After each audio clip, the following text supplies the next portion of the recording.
Hello everyone, welcome back to Auto House. Today I am in a Volkswagen ID.5 GTX. Yes, the ID.5, the car that is supposed to be the sibling to the ID.4, but it's sort of coupe SUV style sibling. Either way, what we have here is the fast one, which is the GTX.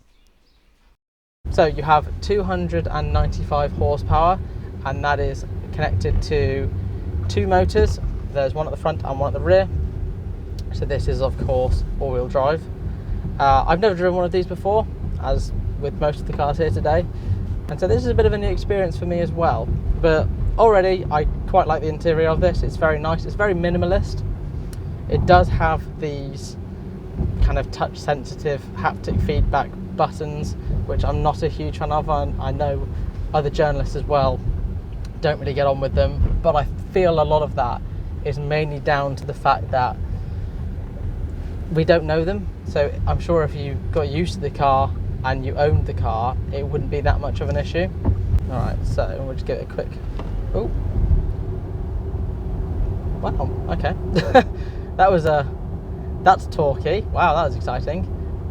So there is another little button. Oh, it's steering itself for me. Okay, so it's got some lane keep assist stuff going on. Okay, I think I turned it on accidentally. That was weird. Now, being all-wheel drive, obviously you then have the security of the all-wheel drive system, and as well, being electric, the battery is in the floor on this, so you have a very, very low centre of gravity, which means that you can really sling this car around, and its handling is actually very, very good indeed, as we've come to expect with electric vehicles. So there is a little bit of washout on the front. It's not quite as sharp and as dynamic as, say, a Tesla Model 3 or Model Y performance, but it's not wallowy. It handles very well. There's virtually zero body roll, but that front end does push out just a bit. But if it's any consolation, I am keeping up with a Maserati Levante. What is very nice though is as soon as you exit the corner, just put your foot down and it shoots off like a rocket, as per every other single electric vehicle.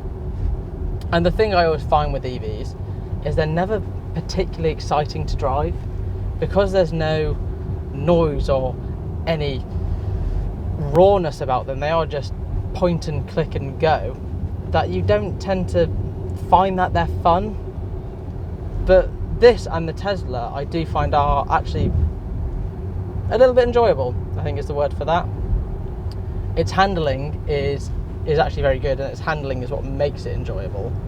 It's very reminiscent of a Golf R, just without the noise and obviously the DSG, but its handling dynamics are pretty similar to that. Brakes are very good as well, as we come to expect. So this of course has regen, and it does obviously have discs and calipers as per every other car, because it needs to. But they're good, they're nice and sharp. There's decent braking with it. They're not too grabby like you tend to find on a lot of hybrids and EVs, where you kind of just look at the throttle and they throw you. This is actually very, very good.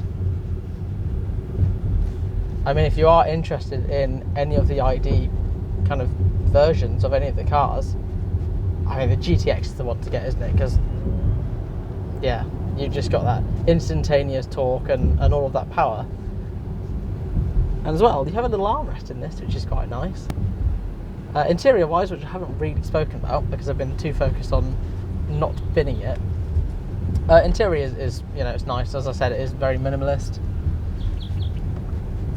Everything is kind of touch haptic feedback stuff, and that was obviously done to make it a bit new age and sci-fi-y, I suppose you could call it that. But it's pleasant. You've got this nice big screen, which is right on your eye line, and it's within reach, like no problem at all. The seat's very comfortable as well. So this has part synthetic leather, I believe, and then fabric. They are heated, and I mean, I have no complaints with the seats. They're perfectly adequate, perfectly comfortable. I could quite easily see myself driving this car long distance. Obviously that would depend on the range. So we've got 71% left with 153 miles of range, but obviously this car has just been thrashed pretty much all day, and that's not too bad. I mean, yeah, if you work that out, you've got 200 or so miles, just over 200 miles. So pricing for the ID.5 GTX, well, it starts from £56,500, but you do get the fancy GTX seats, 3-zone climate control, the large 12-inch display, rear view camera, keyless entry and starting, that pano glass roof, which I never opened, and the fancy matrix LED headlights with automatic headlight control, poor weather light and entry lighting. So the ID.5 GTX, it's surprisingly good. I would say I'm surprised at it. I didn't expect it to be this good, should I say. But yeah, not too bad, Volkswagen. Well done. Hope you enjoyed this video, and as always, I'll see you again soon. Thank you.